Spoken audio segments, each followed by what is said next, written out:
Metro ने 125 रिक्तियों के लिए भर्ती अधिसूचना जारी किया। कोलकाता मेट्रो ने फीटर, इलेक्ट्रीशियन, मशीनिस्ट और वेल्डर के कुल मिलाकर 125 रिक्त पदों पर भर्ती के लिए रिक्रूटमेंट नोटिफिकेशन जारी किया है। इस पद के लिए अगर एजुकेशनल क्वालिफिकेशन की बात की जाए तो कैंडिडेट को किसी भी मान्यता प्राप्त शिक्षण संस्थान से 10वीं पास होना अनिवार्य है और इसके साथ ही उम्मीदवार संबंधित विषय से ITI पास कर चुके हो। ऑनलाइन अप्लाई करने की अंतिम तारीख 6 मार्च 2023 तक है।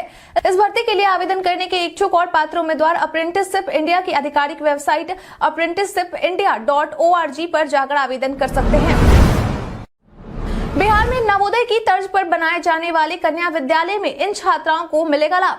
बिहार सरकार के द्वारा बिहार में नवोदय विद्यालय की तर्ज पर पिछड़ा अति पिछड़ा कन्या विद्यालय खोले जाने वाले हैं। इसके लिए सरकार की ओर से तैयारियां भी शुरू कर दी गई है। आपकी जानकारी के लिए बता दें कि वर्तमान में अभी राज्य के 11 जिलों में विद्यालय संचालित किया जा रहा है। वहीं 7 विद्यालय ऐसे हैं जहां विद्यालय के लिए भवन निर्माण के कार्य को कैबिनेट की ओर से मंजूरी दे दी गई है, जिनमें गया, सासाराम, सारण, मुजफ्फरपुर, दरभंगा, समस्तीपुर, पूर्णिया, मुंगेर और भागलपुर जिला शामिल है। मालूम हो कि इस विद्यालय को लेकर पिछड़ा अति पिछड़ा कल्याण विभाग के द्वारा इस संबंध में व्यापक कार्य योजना तैयार की गई है। इस विद्यालय के खुलने से सुदूर इलाकों की पिछड़ा अति पिछड़ा वर्ग की छात्राओं को काफी फायदा मिलेगा। वहीं 7 जिलों में इस विद्यालय के निर्माण हो जाने से राज्य में कुल 18 पिछड़ा अति पिछड़ा कन्या विद्यालय हो जाएंगे, जिसका निर्माण नवोदय विद्यालय के तर्ज पर किया गया हो। सीएम नीतीश की समाधान यात्रा का आज आखिरी दिन 16 फरवरी यानी कि आज मुख्यमंत्री नीतीश कुमार की समाधान यात्रा का आखिरी दिन है। बता दें कि अपने समाधान यात्रा के आखिरी दिन मुख्यमंत्री आज बेगूसराय और पटना जाने वाले हैं। इसके लिए बेगूसराय में उनके आगमन को लेकर पूरी तैयारियां कर ली गई है। इसके साथ ही उनकी सुरक्षा को देखते हुए जिला प्रशासन के द्वारा पुख्ता इंतजाम कर लिया गया है। आपकी जानकारी के लिए बता दें कि मुख्यमंत्री ने अपनी समाधान यात्रा की शुरुआत 5 जनवरी से की थी, जिसमें वे पश्चिमी चंपारण जिले के दौरे पर गए थे। बता दें कि आज मुख्यमंत्री अपनी समाधान यात्रा के दौरान बेगूसराय में सदर प्रखंड स्थित कस्तूरबा गांधी आवासीय विद्यालय का निरीक्षण करेंगे और इस दौरान वे स्थानीय लोगों से बातचीत भी करेंगे। इसके बाद वे समाहरणालय स्थित कारगिल विजय भवन में समीक्षा बैठक करेंगे और फिर पटना के लिए प्रस्थान कर जाएंगे। बिहार में 9 IAS अधिकारियों का किया ट्रांसफर। बीते दिन सामान्य प्रशासन विभाग की तरफ से अधिसूचना जारी कर यह जानकारी दी गई है कि बिहार में राज्य सरकार के द्वारा 9 IAS अधिकारियों का तबादला कर दिया गया है। बता दें कि 9 IAS अधिकारियों में 7 IAS अधिकारी नवनियुक्त हैं। आपकी जानकारी के लिए बता दें कि जिन 9 IAS अधिकारियों को जिन नए पदों पर तबादला किया गया है उनमें कुंदन कुमार को स्थानिक आयुक्त बिहार भवन नई दिल्ली, पलका साहनी को बिहार भवन नई दिल्ली में विशेष कार्य पदाधिकारी, अनिल कुमार झा को कृषि विभाग में संयुक्त सचिव, संजीव मित्तल को वित्त विभाग में संयुक्त सचिव, संजय कुमार को सहकारिता विभाग में संयुक्त सचिव नियुक्त, रूबी को वाणिज्यिक कर विभाग में संयुक्त सचिव, कृष्ण कुमार को भी वाणिज्यिक कर विभाग में संयुक्त सचिव, संजय कुमार सिंह को कृषि विभाग में संयुक्त सचिव और अभय झा को सहकारिता विभाग में संयुक्त सचिव के पद पर तैनात किया गया है। जमीन रजिस्ट्री और दाखिल खारिज में गड़बड़ी होने पर सीधे CO पर होगी कार्रवाई। बिहार सरकार की राजस्व एवं भूमि सुधार विभाग के सचिव सह निदेशक भू अभिलेख और परिमाप जय सिंह के द्वारा बंदोबस्त पदाधिकारियों की मासिक बैठक में सभी जिलों के DM को यह आदेश दिया गया है कि वैसे अंचलाधिकारियों के खिलाफ विभागीय कार्रवाई की जाए जो सरकारी जमीन के मामलों को सरकार का पक्ष रखने में लापरवाही बरतते हैं। बता दें कि बैठक में सचिव को बताया गया था कि सुयोग्य श्रेणी के उम्मीदवारों के बीच सरकारी जमीन की बंदोबस्ती भी बड़े पैमाने पर की गई है। इसके साथ ही उस जमीन को भी बेचा गया है जिसका हस्तांतरण न हुआ हो। इसके अलावा बिना वैध प्रक्रिया के सरकारी जमीन पर कब्जा करने की भी शिकायतें सामने आई है, जिसके बाद राजस्व एवं भूमि सुधार विभाग के सचिव सह निदेशक भू अभिलेख और परिमाप जय सिंह के द्वारा यह आदेश दिया गया। बिहार में खुलना चाहिए NST, मनोज वाजपेयी। फिल्मों की दुनिया में अपनी अलग पहचान बनाने वाले मनोज वाजपेयी के द्वारा एक समाचार पत्र से बातचीत कर बिहार में फिल्म सिटी के खुलने को लेकर अपनी बातें कही। उन्होंने कहा कि मैं पिछले 20 सालों से लगातार ज्ञापन दे रहा हूं, अब इसे बनाना सरकार के हाथ में है। उन्होंने कहा कि हमारा काम तो केवल ज्ञापन देना है और निवेदन करना है, जो कि हम अपनी तरफ से हमेशा करते रहते हैं। उन्होंने कहा कि मैंने इस बारे में उप मुख्यमंत्री तेजस्वी यादव से मिलकर इस बारे में बातचीत भी की है और कहा है कि बिहार में भी फिल्म सिटी बनानी चाहिए। इसके साथ ही मैंने यह भी कहा है कि बिहार में भी नेशनल स्कूल ऑफ ड्रामा यानी कि NSD भी खुलना चाहिए और इसमें सबसे जरूरी कला एवं संस्कृति पर काम होना चाहिए। इसके बाद ही बिहार के बच्चों को अपना कला प्रस्तुत करने का मौका मिलेगा।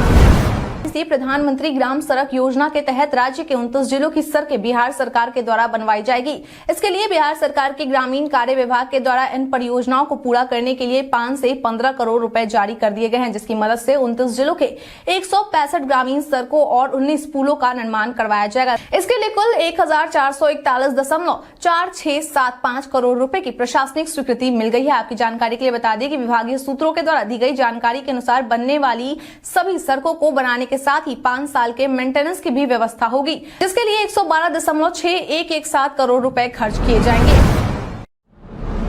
होली के मौके पर बिहार के लिए इंडियन रेलवेज ने चलाई 9 जोड़ी स्पेशल ट्रेन। होली का त्योहार आ रहा है और ऐसे में सभी लोग अपने अपने घर जाने की तैयारी में लग गए हैं। ऐसे में बिहार के यात्रियों के लिए इंडियन रेलवेज के द्वारा 9 जोड़ी स्पेशल ट्रेनों का परिचालन करने का निर्णय लिया गया है। इस बात की जानकारी पुमड़े के मुख्य जनसंपर्क अधिकारी वीरेंद्र कुमार के द्वारा दी गई है। बता दें कि इनके द्वारा दी गई जानकारी के अनुसार जिन 9 ट्रेनों का परिचालन का निर्णय लिया गया है उनमें Anand Vihar Muzaffarpur festival special train, Anand Vihar Saharsa festival special train, Anand Vihar Jaynagar festival special train, Delhi Barauni Delhi festival special train, Anand Vihar Jogbani, Anand Vihar आरक्षित festival special train, Anand Vihar Sitamarhi, Anand Vihar express New Delhi Darbhanga, New Delhi Delhi Patna, Delhi superfast festival special और धनबाद सीतामढ़ी धनबाद एक्सप्रेस ट्रेन शामिल है।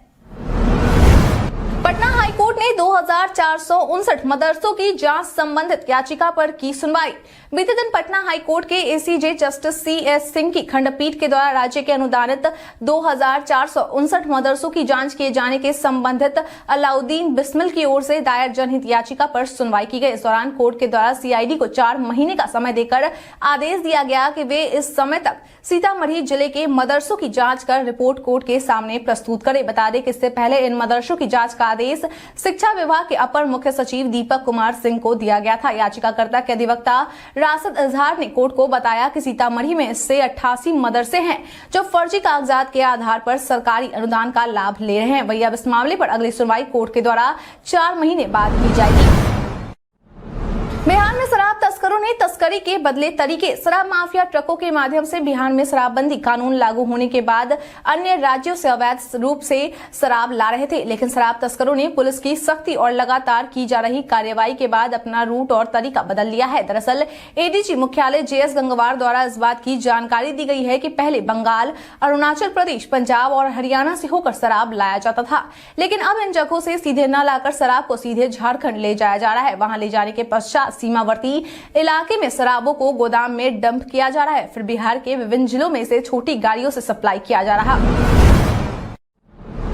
बिहार के ग्रामीण इलाकों में अब बिजली ब्रेकडाउन की परेशानी होगी दूर। बिहार के ग्रामीण इलाकों में बिजली ब्रेकडाउन की परेशानी को दूर किया जा सके, इसके लिए बिजली कंपनी के द्वारा बिहार के 4 जिलों में योजनाओं पर काम कर रही है, जिसके तहत करीब 25.46 करोड़ रुपए की लागत से ग्रिड सब स्टेशनों को आसपास के पावर सब स्टेशनों से 33 kV लाइन से जोड़ा जा रहा है। बता दें कि बिहार के जिन 4 जिलों में इस योजना पर काम की जा रही है उसमें वैशाली, सुपौल, रक्सौल और किशनगंज जिला शामिल है।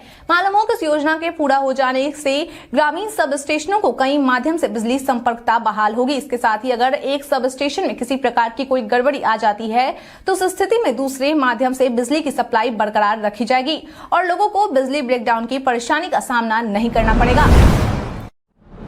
बिहारी पर्यटन